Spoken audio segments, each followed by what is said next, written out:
पार्वती, हाँ यही नाम था उसका, जो उसे उसके पालने वालों ने दिया था। उसे जन्म देने वालों को तो कभी उसका मुंह देखना भी गंवारा नहीं था। वह एक अनचाही संतान जो थी।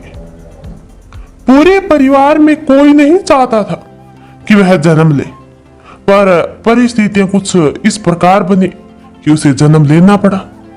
यही उसका सबसे बड़ा गुनाह था कि वह एक बेटी के रूप में जन्मे। एक बेटी के रूप में जन्म लेना ही उसके संघर्ष का कारण बना। उसका संघर्ष तब से शुरू हो गया था जब वह पैदा हुई थी। वह इस दुनिया के बारे में जानती भी नहीं थी, यानी मां की कोख में। प्रतापपुर गांव के जमींदार थे ठाकुर रतन सिंह। ठाकुर रतन सिंह के गांव के बीच में बड़ी सी हवेली थी। जमींदार की हवेली सब सुख सुविधा से पूर्ण थी। अनेक नौकर चाकर धन वैभव तो जैसे चारों ओर बिखरा पड़ा हो। किसी चीज की कोई कमी नहीं थी। सारे गांव में ठाकुर रतन सिंह का हुक्म चलता था। गांव में कोई भी उनकी बात को नहीं काट सकता था। उनकी कही बात पूरे गांव के लिए पत्थर की लकीर थी। सबको उसका पालन करना पड़ता था। पार्वती की मां ऐसे संपन्न घराने की बहू थी। घर में बस कमी एक ही थी कि उस घर में पीढ़ियों से कोई बेटी नहीं हुई थी। बेटी हुई या होने नहीं दी, कोई नहीं जानता था। बेटी के बारे में घर पर किसी को भी बोलने की इजाजत नहीं थी। जमींदार साहब को बेटियां बिल्कुल पसंद नहीं थी। उनके घर में कोई बेटी जन्म ले, ये कैसे संभव हो सकता था? यह उनकी जमींदारी की शान के खिलाफ था। उनका बस चलता तो वे पूरे गांव में बेटियां जन्म पर प्रतिबंध लगा देते। जब पार्वती की दादी को पता चला कि बहू फिर से मां बनने वाली है, तो उन्होंने बेटे और बहू को बुलाकर कहा, देखो इस बार मुझे पोता ही चाहिए। तुम जांच करवा लो, अगर बेटी हुई तो पिछली बार की तरह डॉक्टर के यहाँ से सब कुछ ठीक करके ही घर आना। इस घर में बेटी पैदा नहीं होनी चाहिए। ये ठाकुर साहब की नाक का सवाल था। हमारे यहाँ बेटियां पैदा नहीं होती, हमें पोता ही चाहिए। यहीं से पार्वती का संघर्ष शुरू होता है। इस संसार में पैदा होने के लिए संघर्ष। कहते हैं ना, स्त्री ही स्त्री की सबसे बड़ी दुश्मन होती है। यह बिल्कुल सत्य बात है। वरना दादी पोते की ही ख्वाहिशें क्यों रखती, पोती की क्यों नहीं? हमारे समाज में आज भी बेटियों को कम पसंद किया जाता है। पार्वती के माता पिता भी जांच करवाने डॉक्टर के क्लिनिक पहुंच जाते हैं, ताकि जांच में पता चल सके कि पार्वती की मां की कोख में बेटा है या बेटी। डॉक्टर ने जांच करके जो बताया, ये सुनकर वे दोनों बहुत बेचैन हो गए कि अब वह क्या करे, क्या निर्णय ले।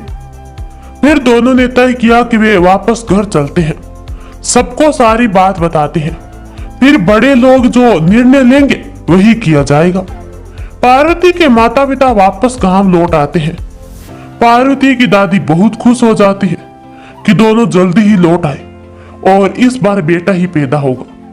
घर पहुंचकर पार्वती के पिता सबको बताते हैं कि उसकी मां की कोख में इस बार जुड़वा बच्चे हैं, एक बेटा है और एक बेटी है।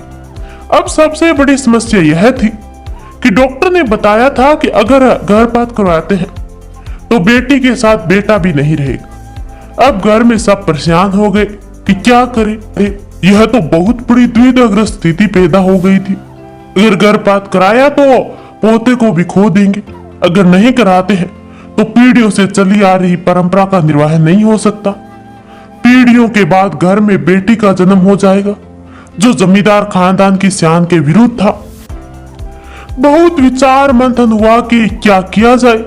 अंत में पुत्र मोह की जीत हुई और निर्णय लिया गया कि बच्चे जन्म लेंगे। इस तरह पार्वती को जीवन दान मिल गया। अब उसका जन्म लेना निश्चय था। पूरे 9 महीने वह अपनी मां के साथ रही, बस यही उसका सौभाग्य रहा। बाकी की पूरी जिंदगी दुर्भाग्य ने उसका पीछा नहीं छोड़ा। 9 महीने वह मां के साथ तो थी, पर बात बात पर उसे कोसा जाता था। उससे छुटकारा कैसे मिले यही सोचा जाता। उसकी मां को भी बार बार ताने दिए जाते कि वह एक बेटी को भी जन्म देने वाली है। धीरे धीरे वक्त बीत रहा था। बच्चों के जन्म का समय नजदीक आ रहा था। ठीक 9 महीने के बाद घर में बच्चों का जन्म हुआ। बेटा पैदा हुआ था, घर का कुल दीपक। पूरे घर में खुशियां छा गई थी। घर का प्रत्येक सदस्य उसे गोद में लेने को ललियाई था। सब उसे बारी बारी से गोद में उठा रहे थे, प्यार कर रहे थे। सब यह सोचने में व्यस्त थे कि वह किस पर गया है। पर बेटी, जिसने भी उसी के साथ जन्म लिया था, वह तो जैसे अछूत थी। उसे प्यार करना, गोद में लेना तो दूर, किसी ने उसकी तरफ देखा तक नहीं। सब लोग दादा दादी, पापा, चाचा बेटे को देखकर ही निहाल हुए जा रहे थे। बेटी एक और बड़ी भूख से रोए जा रही थी।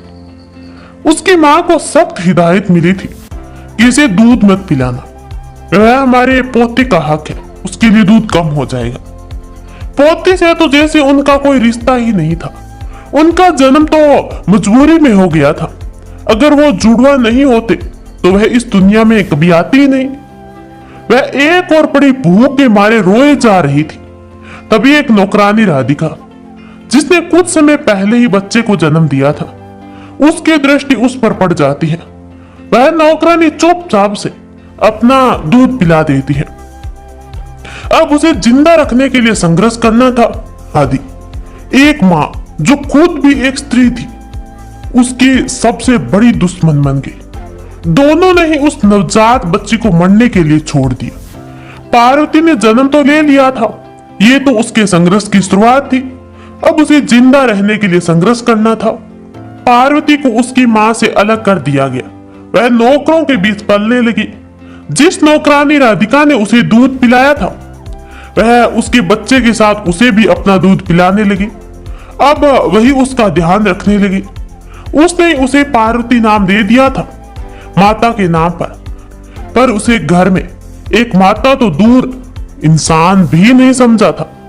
किसी ने उसका चेहरा तक नहीं देखा था। पार्वती उसी नौकरानी के साथ रहने लगी। वह उसे ही अपनी मां समझने लगी। समझती भी क्यों नहीं, वही तो उसे एक मां की तरह पाल रही थी। पार्वती के भाई को सब सुख सुविधा मिलती थी, पर पार्वती ने अभाव में ही जीना सीख लिया। दोनों बच्चे बड़े हो रहे थे। पार्वती का भाई स्कूल जाने लगा, पर पार्वती के नसीब में स्कूल तो कभी नहीं लिखा था। एक जमींदार की बेटी होने के बावजूद वह नौकरों के बीच पल रही थी। पार्वती उन सबको ही अपना समझती थी। पार्वती भी पढ़ना चाहती थी। उसे छोटे ठाकुर की रंग बिरंगी किताबें बहुत अच्छी लगती थी। आखिर थी तो एक बच्ची ही ना। वह छुप कर अपने भाई की किताबें देखा करती, उन्हें समझने की कोशिश करती। कभी जब छोटे ठाकुर को उस पर दया आ जाती तो वह उसे अपनी पुरानी किताबें देखने के लिए दे देते थे। कभी कभी छोटे ठाकुर उसे कुछ पढ़ा भी देते, पर कभी नौकरानी की तरह दुत्कार कर देते।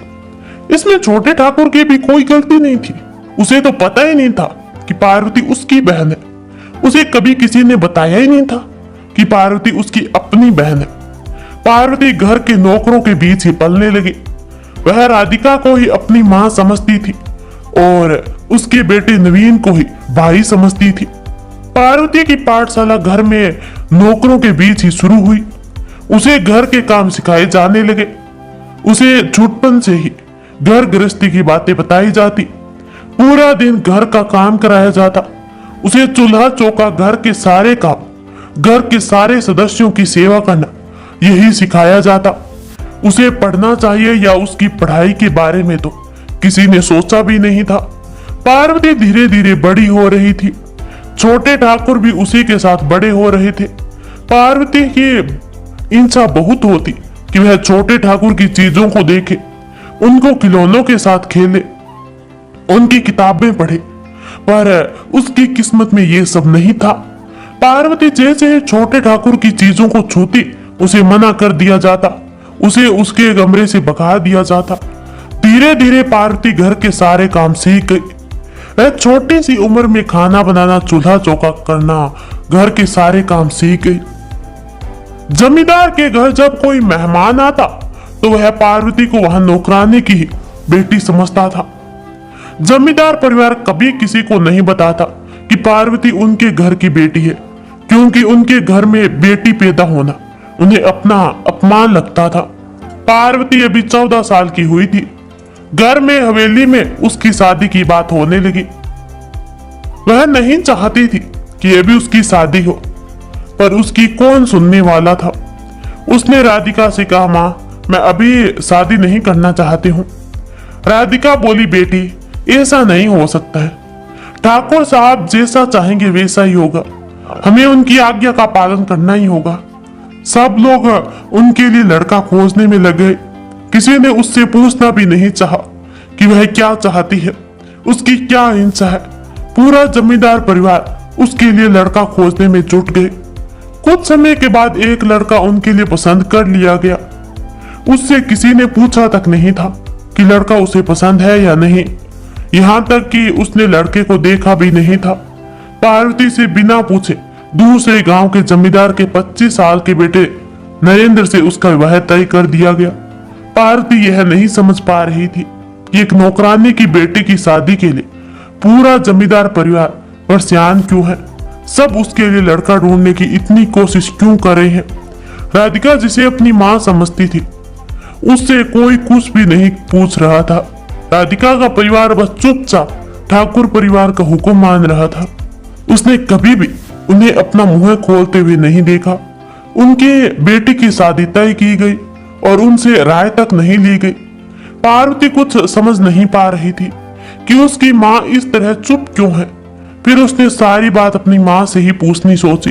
रात में जब सारा काम खत्म करके सब सोने चले गए तो पार्वती ने राधिका से पूछा, माँ वैसे तो ये लोग मुझे हवेली का कोई सामान छूने या देखने तक नहीं देते, ना ही मुझसे ठीक से बात करते हैं।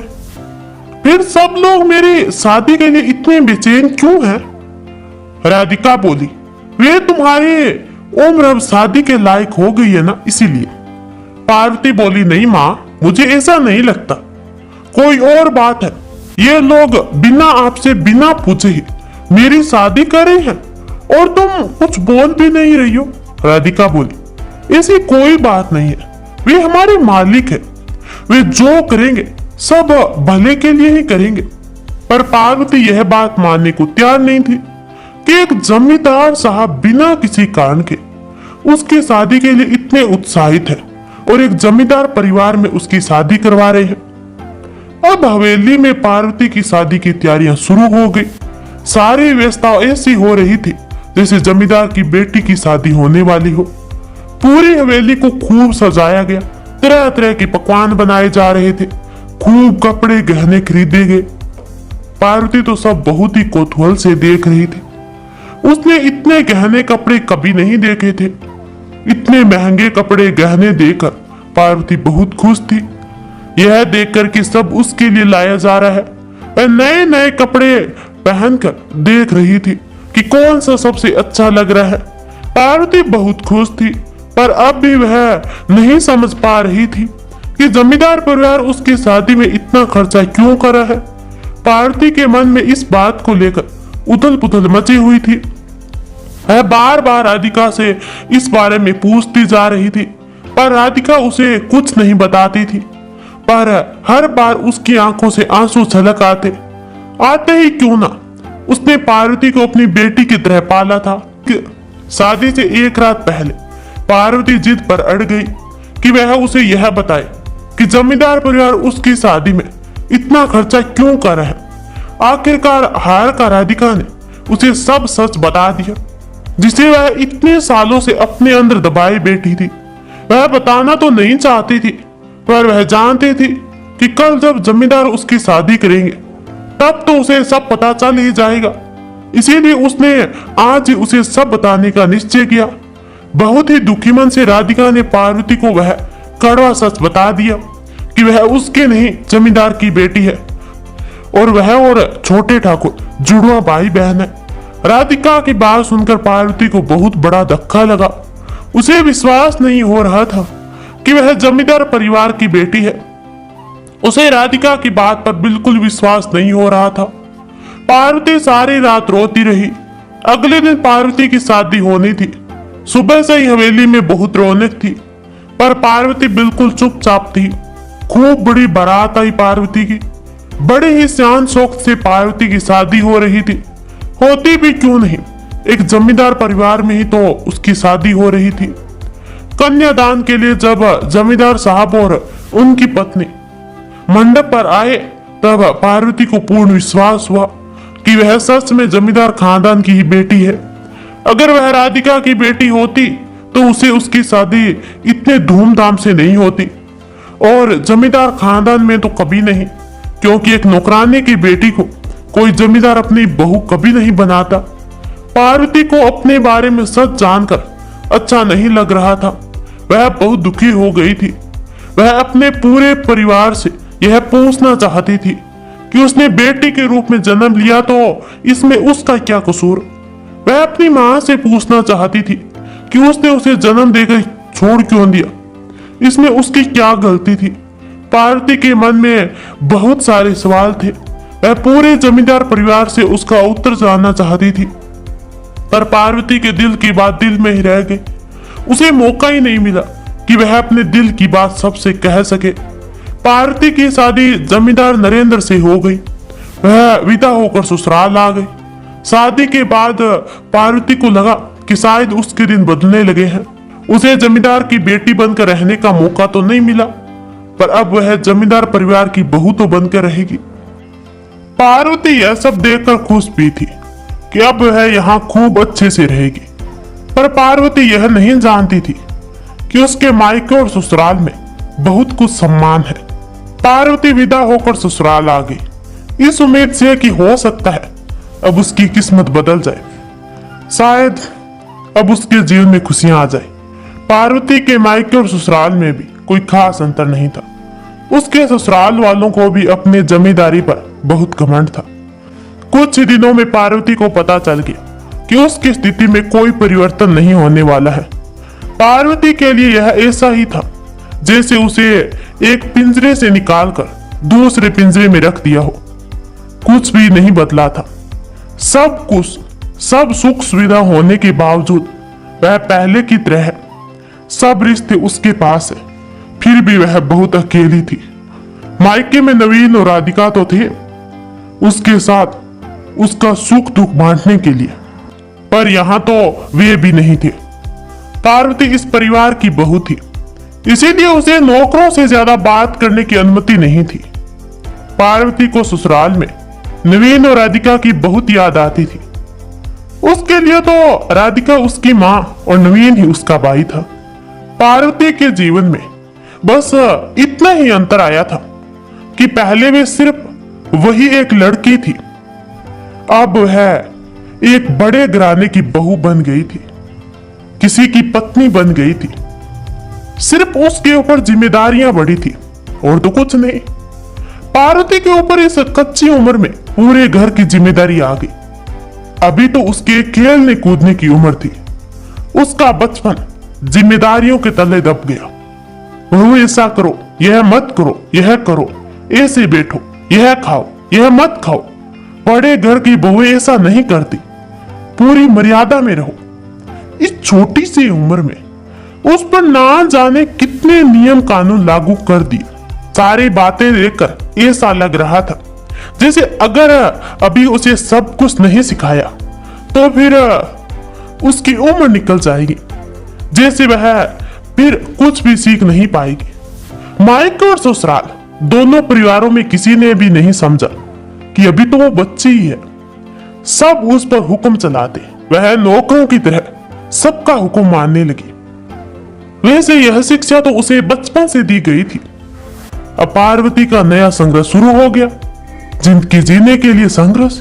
इसलिए आज हम देखते हैं कि गरीब तबके के मुकाबले संपन्न घराने की महिलाएं मतलब डिप्रेशन की ज्यादा शिकार हो रही है। ऐसी हालत पार्वती की भी थी।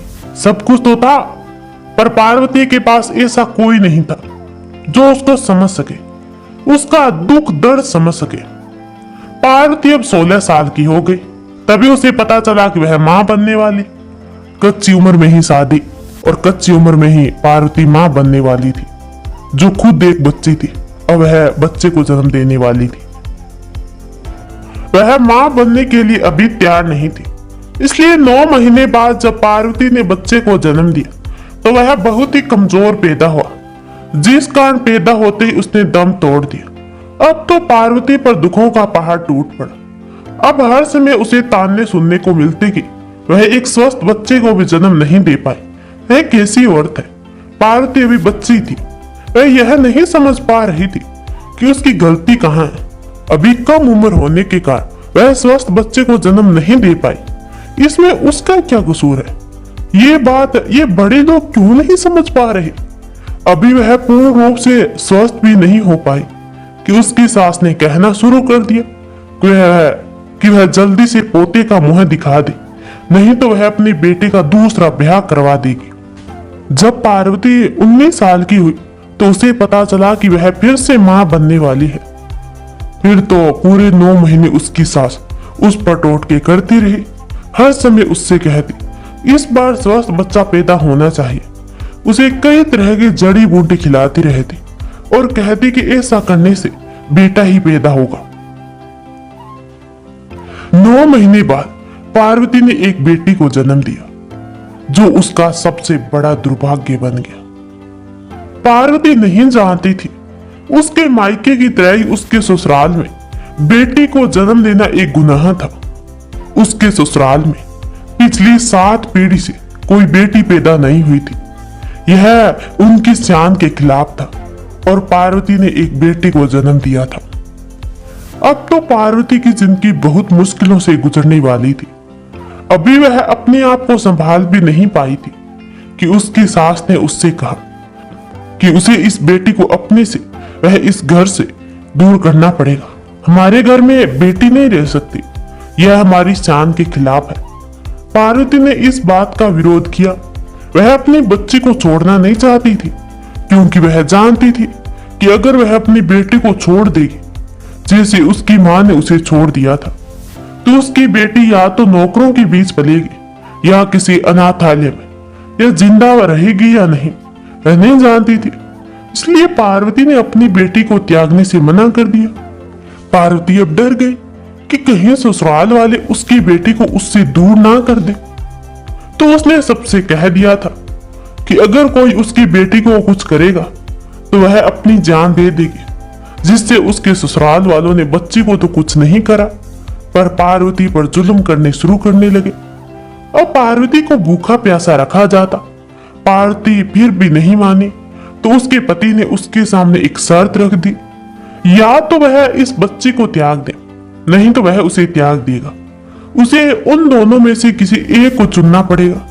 पार्वती के ससुराल वाले अब उससे छुटकारा पाना चाहते थे, क्योंकि बेटी के जन्म के समय उन्हें डॉक्टर ने बताया था कि कच्ची उम्र में 2 बार मां बनने की वजह से शायद पार्वती फिर मां नहीं बन पाएगी। इसीलिए वे चाहते थे किसी तरह पार्वती से छुटकारा मिल जाए, और ऊपर से उसने एक बेटी को जन्म दिया। अब पार्वती को एक ऐसी दुविधा में डाल दिया गया जहां एक ओर तो कुआं था तो दूसरी ओर खाई। आज अगर वह अपनी बच्ची को चुनती है तो पति को छोड़ना पड़ता है, और अगर पति को चुनती है तो उस नन्ही सी जान को कहीं मरने के लिए छोड़ दिया जाएगा, या शायद मार ही दिया जाए। पार्वती बहुत परेशान हो गई कि वह क्या करे। बहुत सोच विचार करने के बाद पार्वती ने एक निर्णय लिया कि चाहे कुछ भी हो जाए वह अपनी बच्ची को नहीं छोड़ सकती। अभी भी तो वह पैदा हुई है, वह उसे मरने के लिए नहीं छोड़ सकती है। अपने निर्णय को मजबूती से पार्वती ने अपने पति को बता दिया कि वह इस नन्ही सी जान को नहीं छोड़ेगी। पार्वती का निर्णय सुनकर उसके पति को गुस्सा आ गया और उसने पार्वती से कहा, अगर तुम इसे नहीं छोड़ सकती हो तो तुम्हें मुझे छोड़ना पड़ेगा। जमींदारी की झूठी शान के आगे आज एक मां ने घुटने नहीं टेके, बल्कि आज एक मां की ममता जीत गई। अगर ऐसी ही हिम्मत उसकी मां ने दिखाई होती तो शायद उसे इतने कष्ट नहीं उठाने पड़ते, क्योंकि उसके साथ तो उसके भाई ने भी जन्म लिया। पार्वती ने अपनी बेटी को छोड़ने से इनकार कर देने की वजह से नरेंद्र और पूरा परिवार उससे नाराज हो गया। सबको यह अपना अपमान लग रहा था, क्योंकि उनके घर की बहू उनका हुक्म नहीं मान रही थी। यह बात वे कैसे सहन कर सकते थे। पार्वती से नाराज होकर ऐसे में एक रात नरेंद्र ने उसे बच्ची से घर से निकाल दिया। इसमें उसकी सास ने अपने बेटे का पूरा साथ दिया। अब पार्वती के सामने सबसे बड़ी समस्या थी कि वह जाए तो जाए कहां उस नन्ही सी जान को लेकर। एक जमींदार परिवार की बेटी दूसरे जमींदार परिवार की बहू आधी रात में सड़क पर भटक रही थी। साथ में नन्ही सी जान उसकी गोद में थी। बहुत देर पर सड़क पर यूं ही भटकने के बाद पार्वती अपने पिता के घर की ओर चल दी, यह सोचकर कि शायद इतने सालों में कुछ बदल गया हो।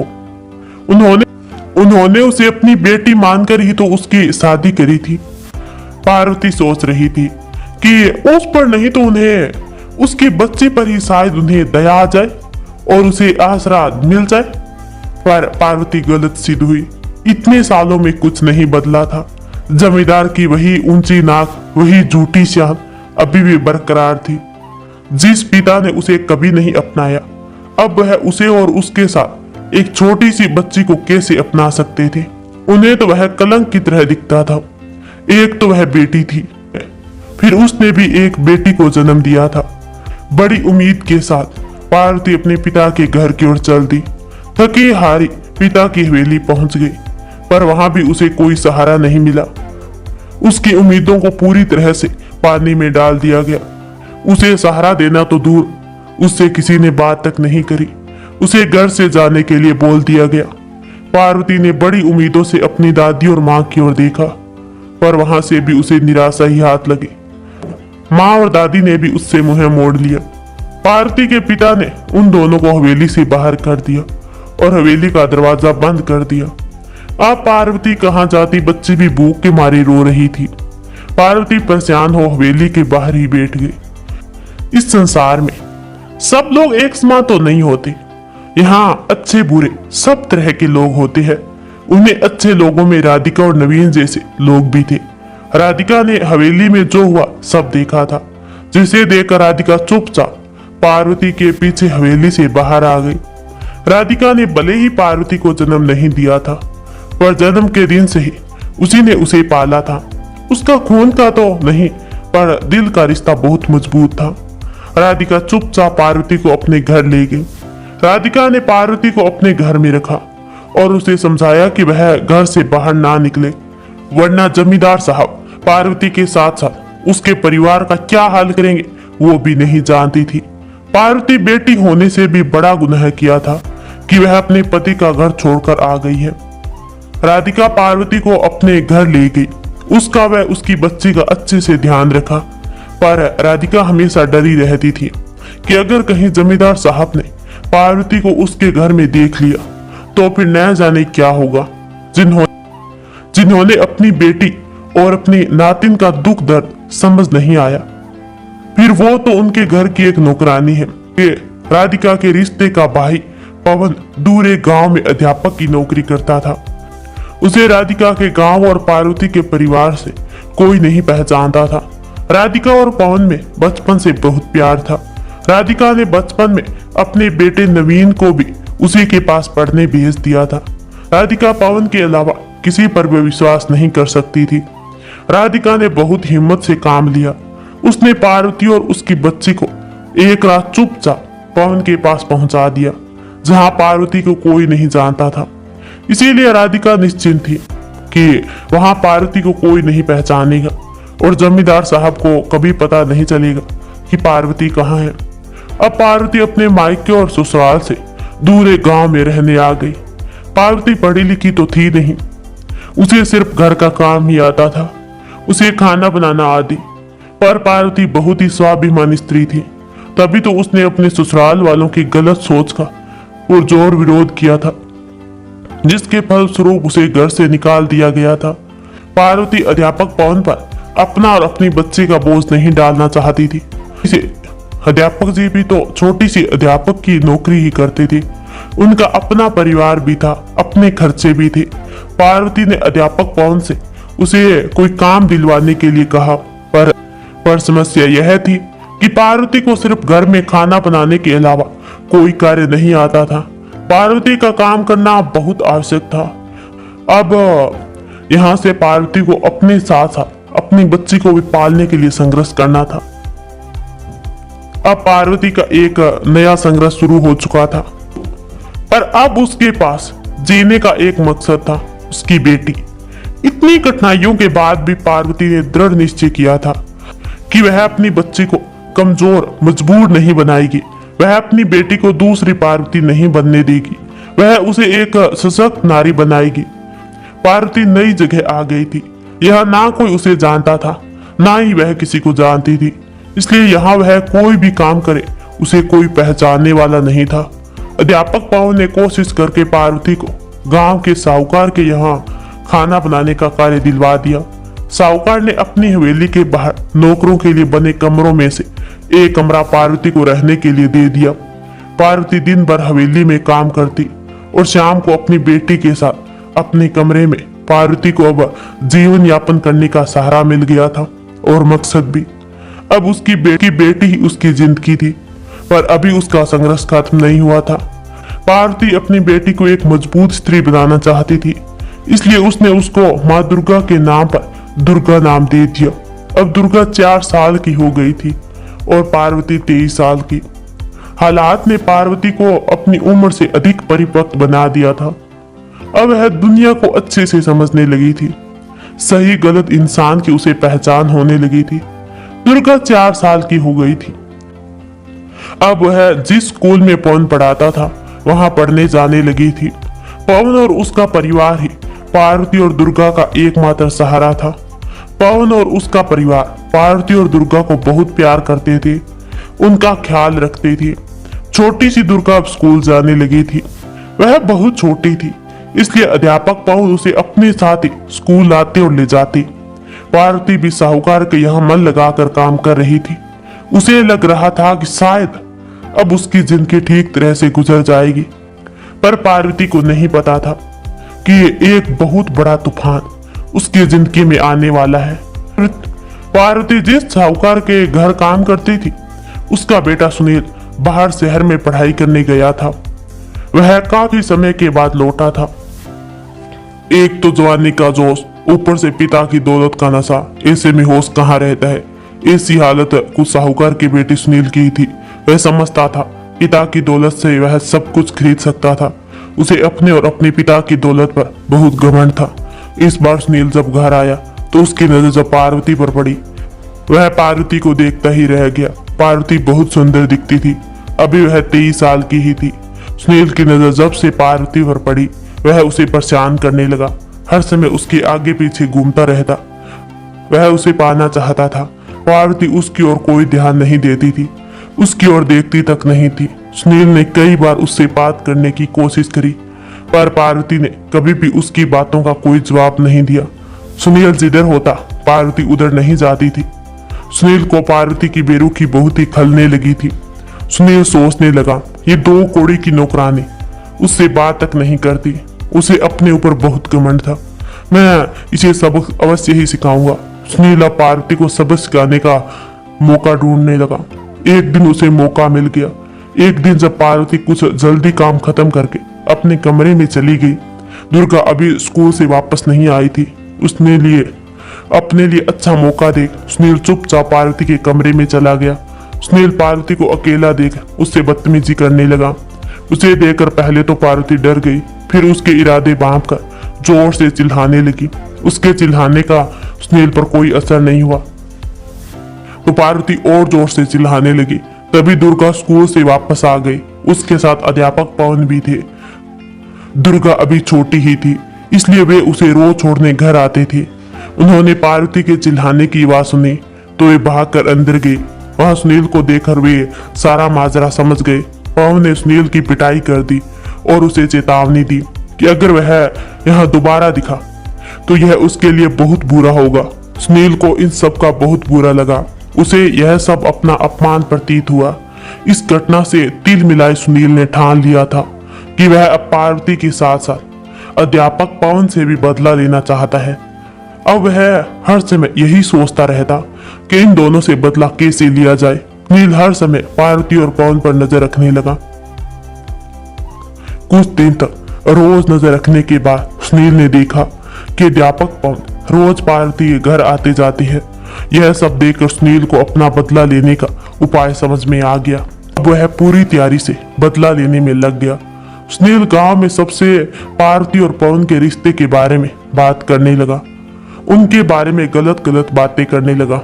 एक भाई बहन के रिश्ते को कलंकित करने लगा। बहुत से लोग कान के कच्चे होते हैं। ऐसे ही गांव के कुछ लोग सुनील की बातों को सच मानने लगे। उन्होंने पार्वती और पवन का गांव में रहना दुस्सार कर दिया। पार्वती और अध्यापक पवन का गांव में रहना बहुत मुश्किल हो गया। वे समझ नहीं पा रहे थे कि क्या करें, गांव वालों को कैसे समझाएं। हो गया तो पवन ने गांव के स्कूल की नौकरी छोड़ दी और दूर सह परिवार शहर में आ गए। यही उन्होंने एक स्कूल में नौकरी शुरू कर दी। पर पवन को हर समय पार्वती की चिंता लगी रहती कि उसके गांव से आने के कारण ना जाने पार्वती वहां अकेले कैसी रहती होगी। कुछ ही दिनों के बाद पार्वती ने नवीन को गांव भेजकर पार्वती को अपने पास शहर में बुला लिया। पवन ने अपने स्कूल के प्रधानाचार्य की मदद से पार्वती के लिए एक एनजीओ में रहने की व्यवस्था कर दी।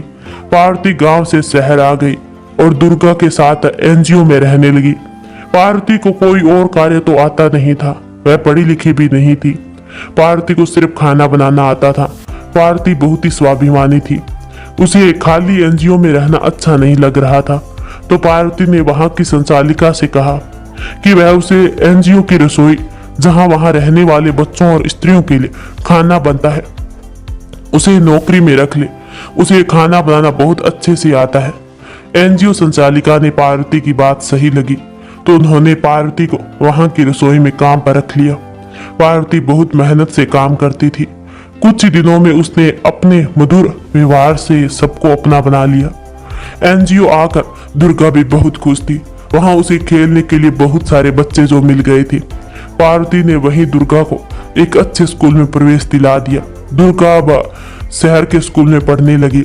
दुर्गा पढ़ने में बहुत होशियार थी। हमेशा कक्षा में प्रथम आती।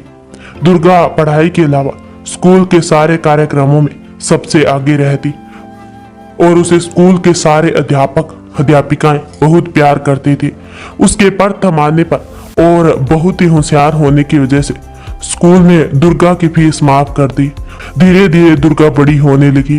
वह अपनी हर कक्षा में प्रथम आती। पार्वती भी दुर्गा का बहुत ख्याल रखती। दुर्गा ने भी कभी पार्वती को निराश नहीं किया था। एनजीओ में रहने वाले सभी लोगों की दुर्गा बहुत चहेती थी। सब उसे बहुत प्यार करते थे। इस बार जब 12वीं की परीक्षा का परिणाम आया तो सारे एनजीओ में खुशी की लहर दौड़ गई, क्योंकि दुर्गा ने पूरे प्रदेश में प्रथम स्थान प्राप्त किया था। पार्वती अपनी बेटी की सफलता पर बहुत खुश थी, पर पुराने दिनों को याद कर कभी कभी वह बहुत उदास हो जाती कि किस तरह उसके परिवार वालों ने उसे नौकरों के बीच पलने के लिए छोड़ दिया और उसके ससुराल वालों ने तो बेटी पैदा करने के अपराध में उसे घर से ही निकाल दिया। कभी कभी पार्वती सोचती, जो होता है अच्छे के लिए होता है। अगर वह नौकरों के बीच नहीं पली बड़ी होती तो शायद उसे नवीन और अध्यापक पवन जैसे दो भाई कभी नहीं मिल पाते। इन्होंने हर मुश्किल घड़ी में उसका साथ दिया था। जब सारा परिवार, सब लोग उसके विरुद्ध थे, फिर भी ये दोनों उसके साथ रहे और आज भी है। आज भी पवन और नवीन हर समय उसके साथ ही रहते थे। दुर्गा को तो सिर्फ अपने दो मामा के अलावा किसी और रिश्तेदार का नाम भी पता नहीं था कि वह किस खानदान की बेटी है। दुर्गा बड़ी हो रही थी। वह पार्वती की उदासी पढ़ने लगी थी। पार्वती जब कभी उदास होती तो दुर्गा उससे उसकी उदासी का कारण पूछती तो पार्वती उसे टाल देती। पर दुर्गा के बहुत जोर देने पर एक दिन पार्वती ने उससे कहा, अभी तुम छोटी हो, जब बड़ी हो जाओगी ना और सारी बात समझने लायक हो जाओगी तो मैं तुम्हें सारी बात बता दूंगी, पर अब तुम मुझसे कोई भी प्रश्न नहीं पूछोगी। दुर्गा ने पार्वती की बात मान ली और फिर कभी कोई प्रश्न नहीं किया और अपनी पढ़ाई करने में जुट गए, क्योंकि उसे अपनी मां का सपना जो पूरा करना था। पार्वती दुर्गा को एक सफल डॉक्टर बनाना चाहती थी। दुर्गा भी अपनी मां की इच्छाओं पर खरी उतरी और जब मेडिकल प्रवेश परीक्षा का परिणाम आया तो दुर्गा ने उसे बहुत अधिक अंकों के साथ उत्तीर्ण किया और उसे काउंसलिंग में प्रदेश के सबसे अच्छे मेडिकल कॉलेज में प्रवेश मिल गया। आज पार्वती जो पहली बार कोई खुशी मिली थी, उसका सपना सच होने जा रहा था। आज पार्वती के संघर्ष को एक मुकाम मिलने वाला था। पार्वती सोच रही थी, चलो उसने जो सहा वह सह लिया। उसने जितनी भी कठिनाइयां सही, पर उसकी बेटी वो सब नहीं सहेगी। उसे कोई परेशानी नहीं होगी। वह उसे एक सफल नारी बनाएगी। वह डॉक्टर बनकर एक इज्जत की जिंदगी जिएगी। जिस दिन पार्वती दुर्गा को मेडिकल कॉलेज छोड़ने गई, उसकी आंखों में आंसू रुकने का नाम नहीं ले रहे थे। उसने कभी भी दुर्गा को एक दिन के लिए भी अकेला नहीं छोड़ा था। वह सोच नहीं पा रही थी कि वह दुर्गा के बिना अकेले कैसे रहेगी और दुर्गा उसके बिना कैसे रहेगी। पवन ने पार्वती को बहुत समझाया कि उसे दुर्गा के भविष्य के लिए ऐसा करना पड़ेगा। उसने दिल को पक्का करना पड़ेगा, वरना दुर्गा भी कमजोर पड़ जाएगी। पवन की बातें सुनकर बहुत दुखी मन से पार्वती और सब लोग दुर्गा को मेडिकल कॉलेज के हॉस्टल में छोड़कर आ गए। दुर्गा को मेडिकल कॉलेज में प्रवेश मिल गया। दुर्गा बहुत मन लगाकर पढ़ाई कर रही थी। वह हर बार परीक्षा में अपनी कक्षा में सबसे अधिक अंक लेकर आती थी। पार्वती को अपनी बेटी से बहुत ही अपेक्षाएं थी। दुर्गा भी अपनी मां की अपेक्षाओं पर खरी उतरी। 5 साल बाद दुर्गा डॉक्टर बन गई। पार्वती की तो खुशी का ठिकाना नहीं रहा। उसने पूरे एनजीओ में मिठाई बंटवाई। पार्वती की खुशी उस समय दोगुनी हो गई जब उसे पता चला कि दुर्गा ने इस बार पूरे कॉलेज में सबसे अधिक अंक प्राप्त किए थे। कुछ समय बाद दुर्गा की दीक्षांत समारोह होने वाला था। उसने सबसे अधिक अंक प्राप्त किए थे। उसे इस दीक्षांत समारोह में स्वर्ण पदक मिलने वाला था। इस समारोह में कॉलेज वालों ने दुर्गा के परिवार वालों को भी आमंत्रित किया था। पार्वती के लिए निमंत्रण पत्र आया था। पार्वती बहुत प्रसन्न थी। उसकी वर्षों की तपस्या आज सफल हो गई थी। दुर्गा ने पार्वती के लिए बहुत सुंदर साड़ी खरीदी थी। नियत दिन पार्वती अध्यापक पवन के परिवार के साथ दीक्षांत समारोह में पहुंची। पार्वती बहुत प्रसन्नता पूर्वक दुर्गा के कॉलेज में पहुंची। वह सोच रही थी कि उसने जो भी कष्ट उठाए, आज उसका बहुत मीठा फल उसे मिलने वाला था। पर उसकी किस्मत में शायद कुछ और ही लिखा था। आज इतने सालों बाद भी शायद भगवान उसकी किस्मत में खुशी सब लिखना ही भूल गए थे। शायद यहाँ भी उसका दुर्भाग्य उसके साथ चला आया था। वो कहते हैं ना, अतीत कभी पीछा नहीं छोड़ता। पार्वती के साथ भी वही हुआ था। पार्वती के खुशी के मारे पैर जमीन पर नहीं पड़ रहे थे। जिस बेटी को जन्म देने की वजह से उसे आधी रात में घर से निकाल दिया गया, आज उसी बेटी की वजह से उसे समाज में इतना सम्मान मिल रहा था। पार्वती खुशी खुशी सभागार में आकर बैठ गई। पूरा सभागार भरा हुआ था। एक और जिन छात्रों को पदक मिलने वाले थे उन्हें बिठाया गया था। दूसरी ओर काफी सम्मानित लोग बैठे हुए थे। पार्वती को यह सब देखकर अपनी बेटी पर गर्व महसूस हो रहा था। आज उसी की वजह से उसे यह दिन देखने को मिला था। कार्यक्रम शुरू हुआ, सब अच्छे से चल रहा था। तभी मुख्य अतिथि का मंच पर आगमन हुआ। कॉलेज के डीएन सर ने उनका स्वागत किया, उन्हें माला पहनाई, फिर उन्हें मंच पर लगी हुई कुर्सी पर सम्मान सहित बैठाया। जब मुख्य अतिथि कुर्सी पर बैठे तो पार्वती की नजर उन पर गई तो वह तो स्तब्ध ही रह गई।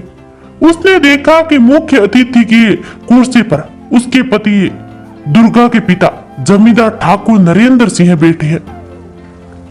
वे अब मंत्री बन चुके हैं और उनके मंत्रालय का नाम भी समाज कल्याण मंत्रालय। जमींदार साहब को वहां मुख्य अतिथि की कुर्सी पर बैठा दे और वह मंत्री अब बन गए थे। ये देख पार्वती को बहुत आश्चर्य हुआ।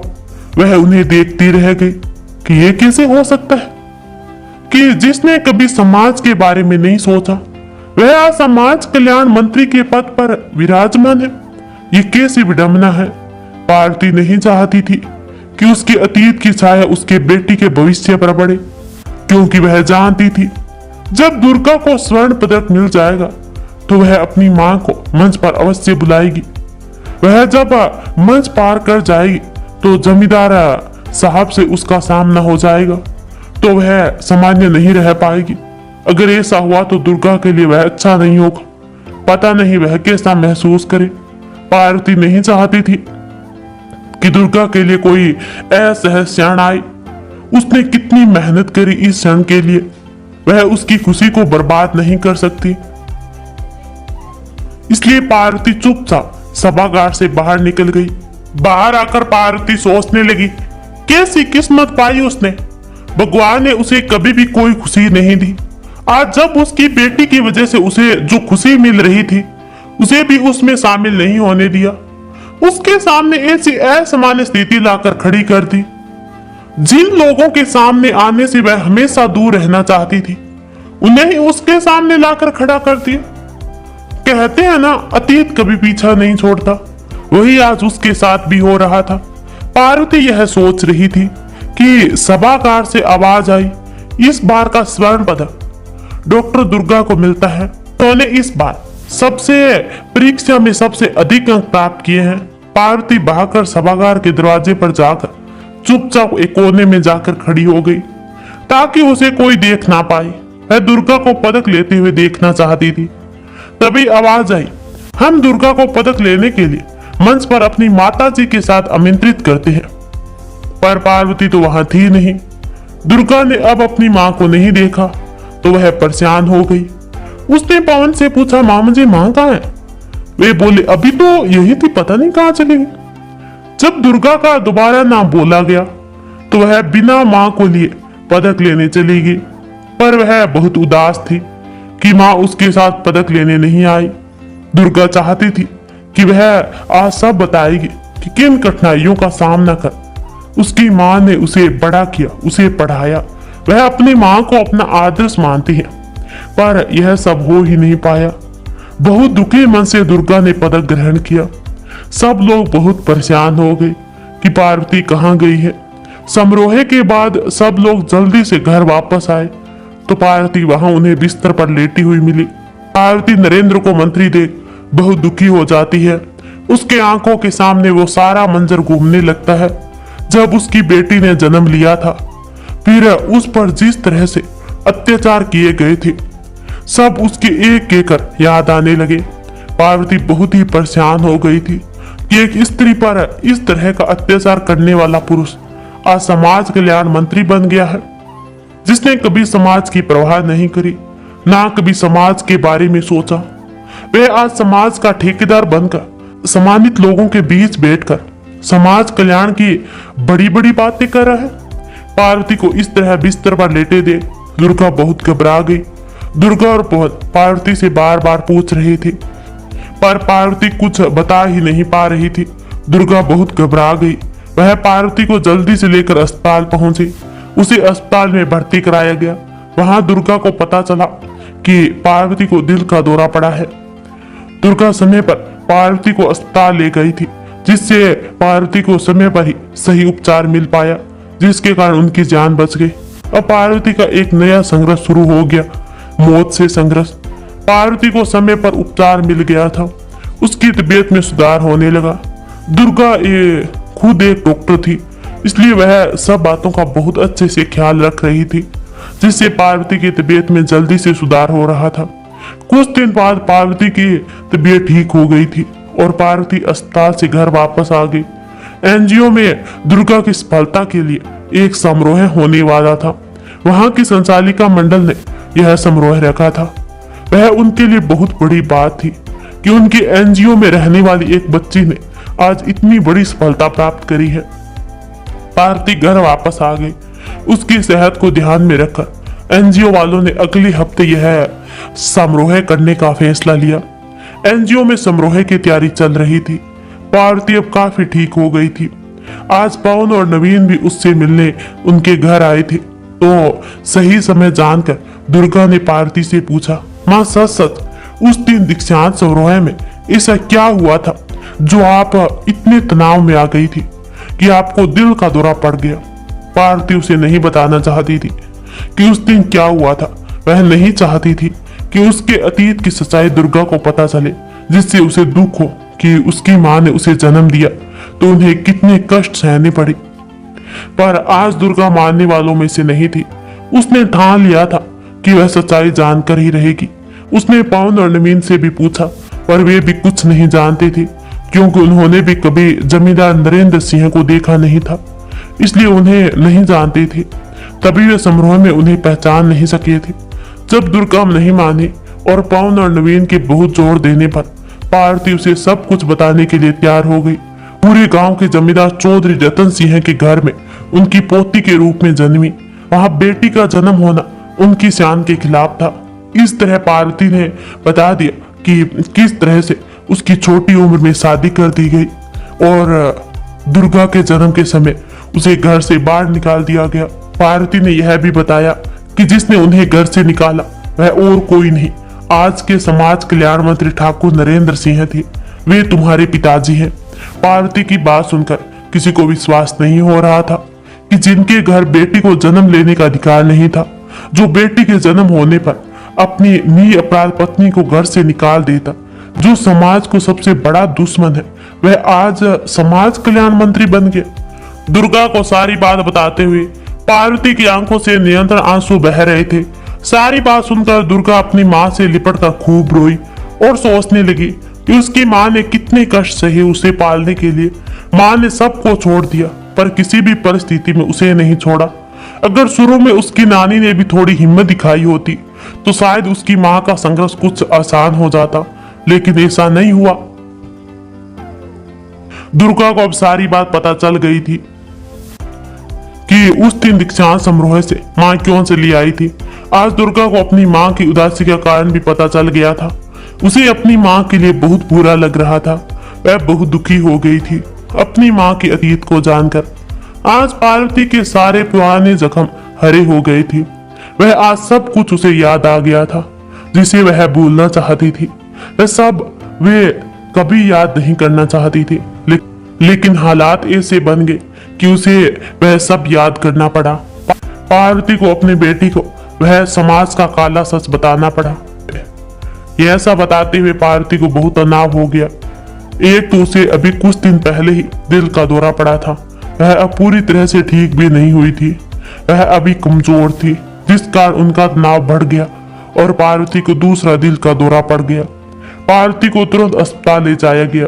उसे आईसीयू में भर्ती कर दिया गया। पार्वती को अपनों की वजह से बहुत कष्ट सहना पड़ा था, जिस कारण वह अपनी उम्र से अधिक बूढ़ी हो गई थी। वह अंदर से टूट चुकी थी। वह पहले ही कमजोर हो गई थी, जिस कारण वह इस बार दिल का दौरा सहन नहीं कर पाई और उसे बचाया नहीं जा सका। पार्वती ने अस्पताल में उसी दिन अंतिम सांस ली जिस दिन एनजीओ में दुर्गा के सम्मान में समारोह रखा गया था। एनजीओ में सारी तैयारी कर ली गई थी। सभी लोगों को आमंत्रित भेज दिया गया था, पर सारी तैयारी वैसी ही रह गई थी। पार्वती को अस्पताल से एनजीओ वापस लाया गया, जहां दुर्गा को सम्मानित करने के लिए मंच तैयार किया गया था। उसी मंच में अब पार्वती की पार्थिव देह को रखा गया था। उसके अंतिम संस्कार की तैयारी शुरू हो गई थी। दुर्गा अपने को अब बहुत ही अकेला महसूस कर रही थी, पर वह कमजोर नहीं थी। उसकी मां ने उसे सशक्त और मजबूत बनाया था। जहां दुर्गा को सम्मानित किया जाना था, वहीं पर पार्वती के अंतिम संस्कार की तैयारी की जाने लगी। पार्वती अब अपनी अंतिम यात्रा के लिए रवाना होने वाली थी, पर विडंबना तो देखिए, उसका संघर्ष अभी भी समाप्त नहीं हुआ था। दुर्गा को सम्मानित करने के लिए समारोह का आयोजन होने वाला था। उसमें कई सम्मानित लोगों को बुलाया गया था। दुर्गा को सम्मानित करने के लिए एनजीओ संचालन मंडल ने समाज कल्याण मंत्री जी को मुख्य अतिथि के रूप में आमंत्रित किया गया था। समारोह की सारी तैयारी हो चुकी थी। सब लोग आ गए थे। जहां खुशियां मनाई जाने लगी थी, वहां अब मातम बस रहा था। सब लोग पार्वती के लिए बहुत दुखी थे। सब जानते थे कि पार्वती ने कितनी मुश्किलों से दुर्गा को पढ़ाया था। जब अंतिम संस्कार की तैयारी चल रही थी, तभी मंत्री जी की नजर पार्वती की मृत देह पर गई तो वह एकदम से स्तब्ध रह गए। उन्हें उसे पहचानने में देर नहीं लगी कि वह पार्वती है। और वह समझ गए कि दुर्गा उनकी ही बेटी है। दुर्गा अपनी मां के अंतिम संस्कार की तैयारी करने लगी थी। नवीन और पवन उसकी सहायता कर रहे थे। सारी रस्म दुर्गा खुद कर रही थी। तभी मंत्री जी बोले, अंतिम संस्कार तो सिर्फ बेटे करते हैं, बेटियां नहीं। तुम्हारा कोई भाई वगैरह नहीं है जो तुम्हारी मां का अंतिम संस्कार कर सके? कैसी विडंबना थी यह, जिसे जीने के लिए हमेशा संघर्ष करना पड़ता था, उसे आज इस समाज में जाने के बाद भी संघर्ष करना पड़ रहा है। मंत्री जी की बात सुनकर दुर्गा को गुस्सा आ गया और वह गुस्से में बोली, नहीं, मैं इनकी इकलौती संतान, मेरा कोई भाई या बहन नहीं है, क्योंकि मेरे पिता की मृत्यु तो उस दिन ही हो गई थी जिस दिन मैंने जन्म लिया था। मंत्री जी बोले, कोई और तो पुरुष होगा परिवार में। अब तो दुर्गा और भी गुस्सा आ गया और वह गुस्से में बोले, नहीं, इनका मेरे अलावा कोई और नहीं, रिश्तेदार नहीं है। एक बेटी होने के नाते इनका अंतिम संस्कार मैं ही करूंगी। मंत्री जी के साथ कुछ लोग और भी उनकी हाँ में हाँ मिलाने लगे कि दुर्गा पार्वती का अंतिम संस्कार नहीं कर सकती है। सबकी बातें सुनकर दुर्गा को इन समाज के ठेकेदारों पर बहुत गुस्सा आ रहा था। वह मंत्री जी से बोली, मंत्री जी, मैं पार्वती नहीं दुर्गा हूँ, जिसे उसकी माँ ने बहुत संघर्ष करके बड़ा किया है। उसके जीते जी तो मैं उसके लिए संघर्ष नहीं कर पाई, लेकिन आज उसके लिए संघर्ष करना चाहे कुछ भी हो जाए, उनका अंतिम संस्कार तो मैं ही करूंगी। फिर दुर्गा ने बहुत ही दुखी मन से अपनी मां का अंतिम संस्कार किया, उसे मुखाग्नि दी।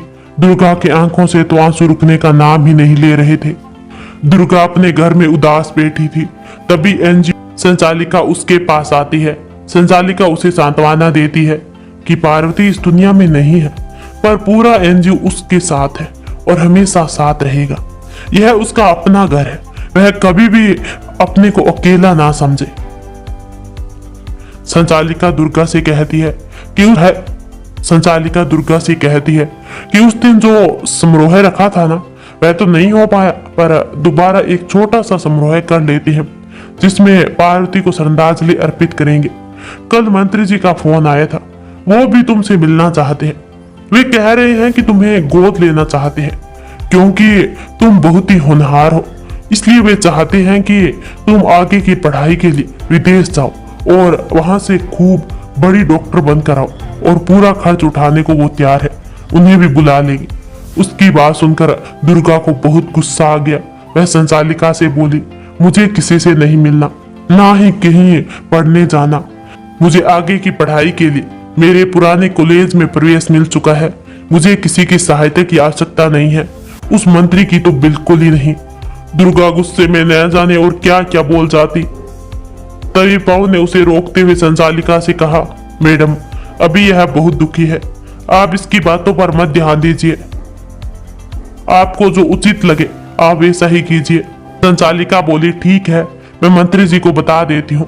वो बहुत ही भले इंसान है, बहुत बड़े समाज सेवक है, हमारे एनजीओ की बहुत बार दान दे चुके हैं, सबकी सहायता करने के लिए हमेशा तैयार रहते हैं। उनका अपना कोई बच्चा नहीं है ना, इसलिए बच्चों की संस्था हमेशा मदद करते रहते हैं। दुर्गा एक बार उनसे खुद बात कर लेगी तो अच्छा रहेगा। पवन का इशारा समझकर दुर्गा चुप हो गई, और जैसे संचालिका गई तो वह पवन से बोली, मामा जी, आपने मुझे क्यों रोका? मैं उस मंत्री की पूरी करतूत सबको बताना चाहती हूँ। पवन बोला, दुर्गा, शांति से सोचो, तुम्हें ऐसा करके क्या मिलेगा? पर मामा जी, वो आज मंत्री बनकर समाज सेवा कर रहा है, उसका असली चेहरा तो सबके सामने आना ही चाहिए। पवन ने उसे बहुत प्यार से समझाया। उससे पूछा, क्या तुम उसकी बेटी बनना चाहती हो? उसके साथ जीना चाहती हो? उसके साथ जाना चाहती हो क्या? कभी नहीं मामा जी, मैं मर जाऊंगी पर उसकी बेटी नहीं बनूंगी। वही तो मैं तुम्हें समझाने की कोशिश कर रहा हूँ। उन्होंने खुद तुम्हें अपनी बेटी स्वीकार नहीं किया, वह तुम्हें गोद लेकर अपनी बेटी बनाना चाहते हैं। वो जानते हैं कि तुम उनकी बेटी हो, आज उनकी कोई औलाद नहीं है, इसलिए वे तुम्हें अपनाना चाहते हैं। वे किसी को यह बताना नहीं चाहते कि तुम सच में उनकी बेटी हो। वह गोद लेकर सबको यह दिखाना चाहते हैं कि उन्हें समाज की कितनी चिंता है। अगर तुम सबको यह बताओगी कि तुम उनकी बेटी हो तो कोई तुम्हारी बात नहीं मानेगा, तो इस बात को सच नहीं मानेगा। और सच बताने के लिए पार्वती अब इस दुनिया में भी नहीं है। पार्वती ने हमेशा तुम्हें उन लोगों से दूर रखा। अगर ये सारी बातें सामने आ जाएगी तो सबको पता चल जाएगा कि मंत्री जी तुम्हारे पिता हैं। इससे फायदा तो मंत्री जी को ही होगा ना। तुम चाहो या ना चाहो तुम उनकी बेटी बन ही जाओगी। अब हमें बहुत सोच समझकर बात आगे बढ़ानी होगी, जिससे मंत्री जी की इच्छा कभी पूरी ना हो और पार्वती का संघर्ष सबके सामने मिसाल बनकर आए। आज मंत्री जी के बच्चे नहीं है, तुम ही उनकी इकलौती संतान हो, इसलिए वे तुम्हें गोद लेने की बात कर रहे हैं। दुर्गा की समझ में सारी बात आ रही थी। उसने पवन की बातों पर गहराई से विचार किया तो उसे सारी बात समझ में आने लगी। फिर पवन, नवीन और दुर्गा ने बहुत विचार मंथन किया कि सारी बात समझने के बाद दुर्गा बोली, मामा जी आप लोग चिंता मत कीजिए, मंत्री से कैसे और क्या बात करनी है मेरी समझ में सब आ गया है। बस आप लोग देखते रहिए कि मैं मंत्री जी की इच्छा पर कैसे पानी फेरती हूँ। 2 दिन बाद जब एनजीओ में समारोह का आयोजन किया गया जिसमें पार्वती को श्रद्धांजलि अर्पित की गई थी, आज मंत्री जी अपनी पत्नी के साथ आए थे। मंत्री जी चिंतित थे, वे सोचकर आज उन्हें अपनी बेटी मिल जाएगी, दुर्गा उन्हें पिता के रूप में अपना लेगी।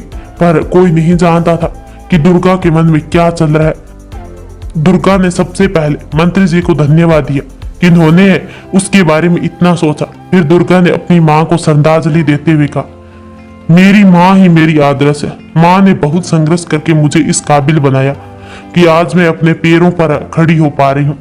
आज मैं आप सबको अपनी माँ के बारे में कुछ बताना चाहती हूँ। एनजीओ में सबको यही लगता है कि मेरी माँ पार्वती शायद किसी गरीब परिवार की होगी, तभी तो बेटी होने पर उसे घर से निकाल दिया गया होगा।